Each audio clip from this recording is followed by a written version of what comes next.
Bismillah. Assalamualaikum warahmatullahi wabarakatuh. Alhamdulillah wasyukru lillah wala haula wala quwwata illa billahil aliyyil azim. Asyhadu an la ilaha illallah wahdahu la syarika lah wa asyhadu anna Muhammadan abduhu wa rasuluh.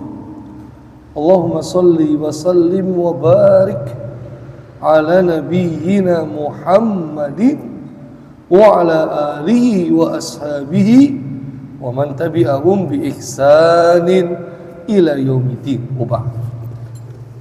Jamaah rahimani wa rahimakumullah.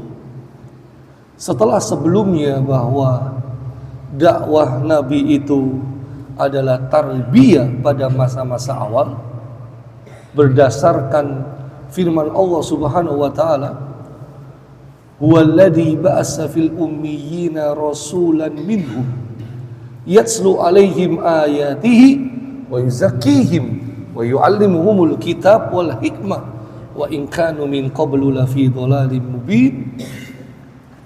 Mulai dari yatslu alaihim ayatihi wa yuzakkihim wa yu'allimuhumul kitab wal hikmah, itulah yang kita kenal dengan nama at-tarbiyah, pendidikan Rasulullah Muhammad sallallahu alaihi wa ala alihi wasallam, yang diawali dari yatslu alaihim ayatihi, membacakan kepada mereka ayat-ayat Allah Subhanahu wa ta'ala. Maka awal-awal dakwah sirriyah Rasulullah SAW senantiasa membacakan Al-Quran kepada para sahabatnya di setiap kesempatan. Sahabat Nabi pun mereka selalu menjaga interaksi dengan Al-Quran. Bahkan para sahabat itu malam harinya mereka hidupkan dengan Al-Quran, siang harinya mereka menghias diri dengan Al-Quran. Malam harinya dibaca, siang harinya dipraktekkan. Makanya dari sini kita bisa pahami bahwa perhatian besar oleh Rasulullah SAW beserta para sahabatnya kepada Al-Quran. Salah satu sarana pengokoh ruhiyah, pengokoh jiwa, pengokoh akidah, pengokoh keimanan adalah dengan Al-Quran. Bagaimana sih kita berinteraksi dengan Al-Quran, para jemaah? Ketika Allah Subhanahu wa taala nyatakan ketika Rasulullah SAW, mohon maaf, beliau bersabda, "Khairukum man ta'alamal Qur'an wa 'allamahu." Sebaik-baik kalian adalah yang mempelajari Al-Quran dan mengajarkan Al-Quran. Dalam Al-Baqarah disebut haqqa tilawati. Bahkan Allah Subhanahu wa taala katakan, kitabun ma anzalnahu ilaik liyadabbaru ayatihi wa liyatadzakkara ulul albab. Sehingga kita bisa ambil kesimpulan, interaksi dengan Al-Quran itu ada banyak tahap. Yang pertama jelas, senantiasa iqra'ul Quran, senantiasa qiraatul Quran, senantiasa membaca Al-Quran. Ini yang pertama. Setelah senantiasa membaca, turun yang kedua, hifdzul Quran, hafalkan Al-Quran. Baru setelah melewati fase membaca, fase menghafal, bawahnya adalah hayati Al-Quran, pelajari Al-Quran, renungi Al-Quran, pahami Al-Quran, tadaburi Al-Quran, tafakuri Al-Quran. Liyadabbaru ayatihi waliyatadakkaro ulul albab. Mentadaburi, merenungi, memahami Al-Quran, memikirkan Al-Quran, mempelajari Al-Quran. Wahai orang-orang yang mempunyai akal pikiran, baru kemudian amalkan Al-Quran, praktekkan Al-Quran, realisasikan Al-Quran, dan yang terakhir dakwahkan Al-Quran. Dari sini para jamaah, kita bisa menghitung diri kita dari senantiasa membaca, menghafal, mempelajari, merenungi, mentadaburi, memikirkan, mengamalkan, mendakwakan. Posisi kita ada di mana? Jangan-jangan wal iyadu billah, kita berlindung kepada Allah dari perkara tersebut. Jangan-jangan para jamaah di level yang pertama, qiraatul Quran daiman, membaca Al-Quran selalu, di mana saja, kapan saja. Jangan-jangan membaca Al-Quran yang kita rutin saja, kita belum ke arah sana. Jangan-jangan baca Quran kita sepekan sekali, surat Al-Kahfi. Jangan-jangan baca Quran kita setahun sekali kalau bulan Ramadan. Maka untuk memasuki tahapan-tahapan berikutnya, mari para jamaah, kita dari membaca Al-Quran, menghafal Al-Quran, mempelajari Al-Quran, merenungi Al-Quran, menghayati, mentadaburi, mengamalkan Al-Quran, sampai dengan mendakwakan Al-Quran para jamaah. Inilah dakwah sirriyah. Rasulullah SAW senantiasa dekat dengan Al-Quran dan senantiasa menyampaikan Al-Quran kepada para sahabatnya. Dan kita perlu ingat para jamaah, ayat-ayat yang turun pada saat itu di masa-masa dakwah sirriyah, sirriyatud dakwah, itu ayat-ayatnya pendek dengan penggalan kata indah menawan dan sentuhan lembut sesuai iklim saat itu, yang isinya tentang keimanan, tentang surga dan neraka, seakan-akan ada di depan mata para sahabat, tentang mensucikan jiwa. Dan di ayat-ayat pertama yang turun, Allah sudah berfirman celaan mengotori jiwa dengan dunia. Makanya Nabi yang mulia sallallahu alaihi wasallam katakan, innama nazzala awwala ma nazzala minhu surah minal mufassal. Yang pertama kali turun dari Al-Quran adalah surat Al-Mufassal, fiha dikrul jannah wan nar, yang di dalamnya membahas tentang al-jannah ataupun an-nar para jemaah. Tapi tidak langsung blek semua, turunnya secara berangsur-angsur, lengkap dari Lauhul Mahfud turun ke Baitul Izzah, langit dunia, turun berangsur-angsur kepada Rasulullah Muhammad sallallahu alaihi wasallam. Inilah kenapa kemudian bisa meneguhkan hati Nabi, bisa menjadi tantangan dan mukjizat, memudahkan hafalan dan pemahaman. sangat relevan, cocok dengan peristiwa dan pentahapan dalam penetapan hukum ketika Quran bertahap. Yang membedakan kita dengan para sahabat, kalau para sahabat menerima Quran secara bertahap, secara berangsur-angsur, mereka tidak mau untuk menambah hafalan Al-Qur'annya, kecuali ayat-ayat Quran yang sebelumnya mereka terima, mereka sudah hafal, mereka sudah paham, dan mereka sudah amalkan.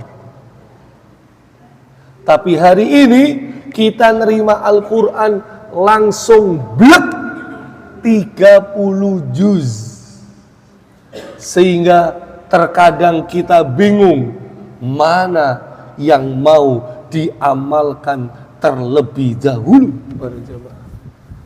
Dari Al-Fatihah, Al-Baqarah, Ali Imran, ketemu An-Nisa, awal-awal ayat fankihu ma tobalakum minan nisa matsna wasulasa waruba, nikailah perempuan-perempuan yang kamu senangi 2, 3, atau 4. Langsung kita mikir, jangan-jangan cocok ayat ini kita amalkan dulu para jamaah, ya.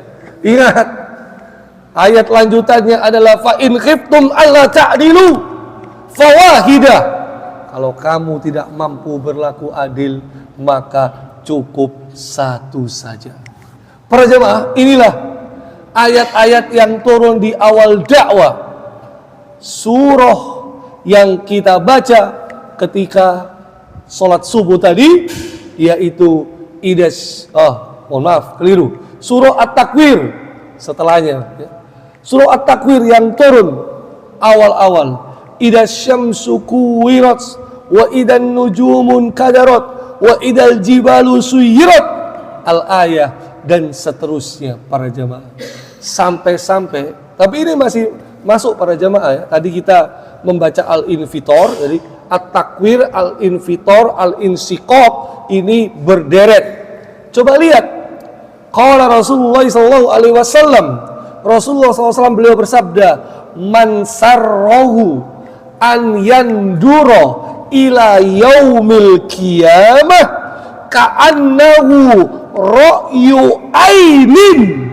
Siapa yang ingin memandang, melihat hari kiamat seakan-akan dia menyaksikannya dengan mata kepala sendiri, falyaqra, maka bacalah idza syamsu kuwirat wa idza samaa'un fatarat wa idza samaa'un syaqqat.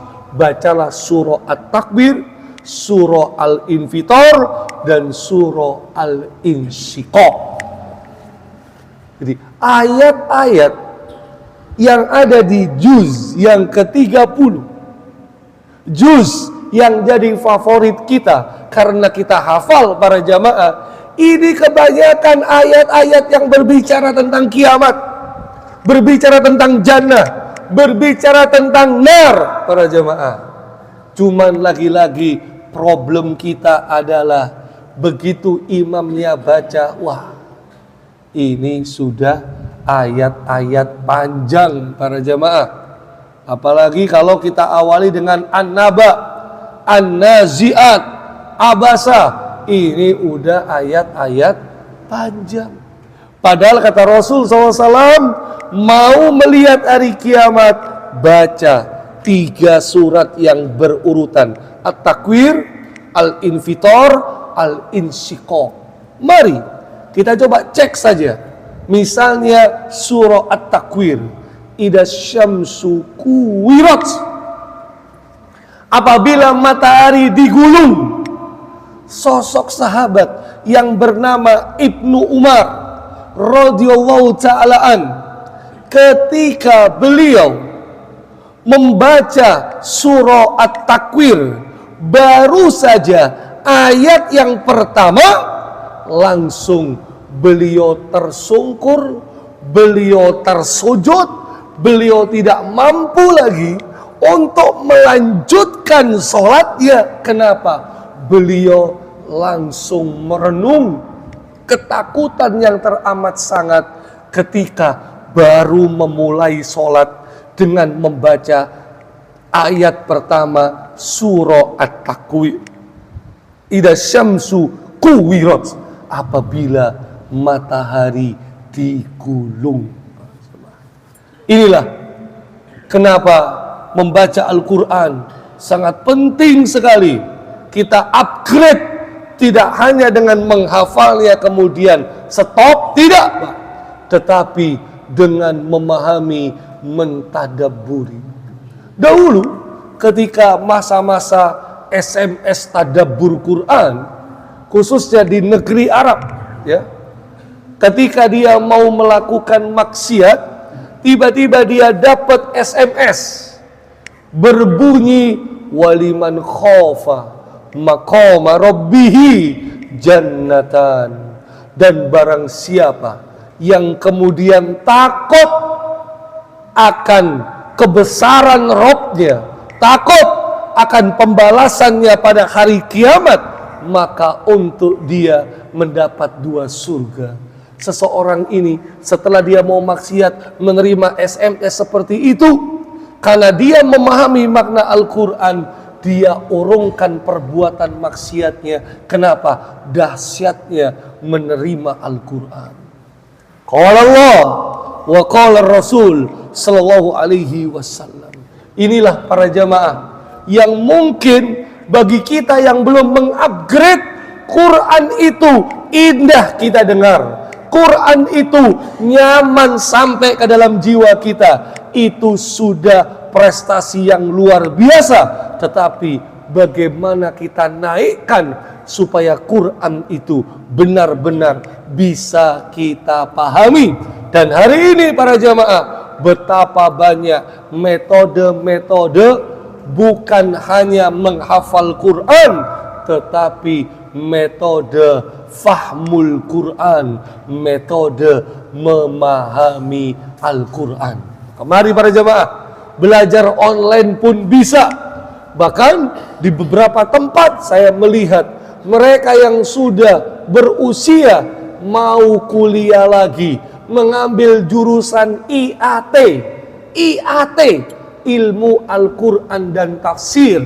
Kenapa? Mereka ingin kembali dekat dengan Quran, dan mereka ingin memahami Al-Quran dengan sebenar-benarnya. Inilah jamaah yang dimuliakan oleh Allah Subhanahu wa Ta'ala.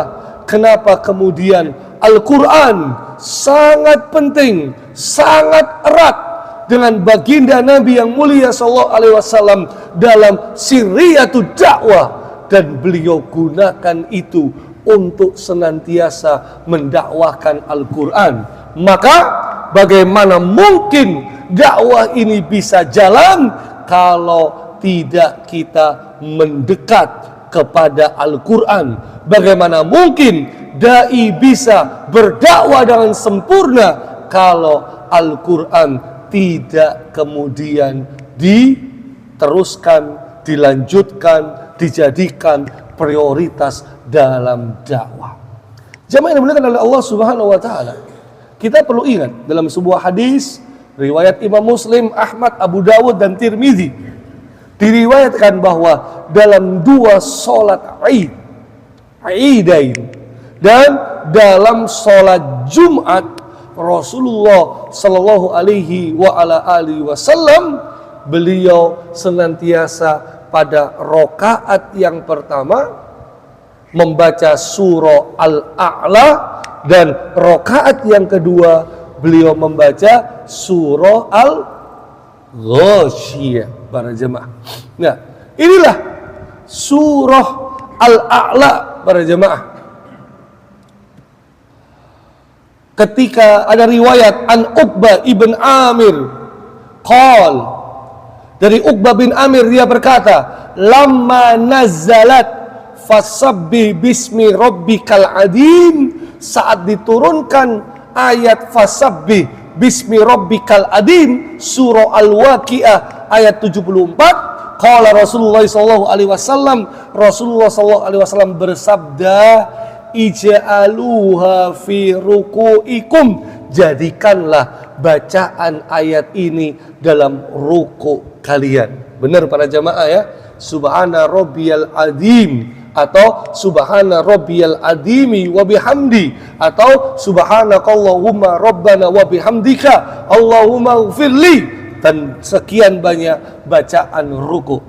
Falamma nazalat sabbihisma rabbikal a'la, surah Al-A'la ayat yang pertama, Rasulullah SAW beliau bersabda, ij'aluha fi sujudikum, jadikanlah ini bacaan dalam sujud kalian. Subhana rabbiyal a'la wa bihamdi, subhana rabbiyal a'la, subhanakallahumma rabbana wa bihamdika Allahumma ighfirli.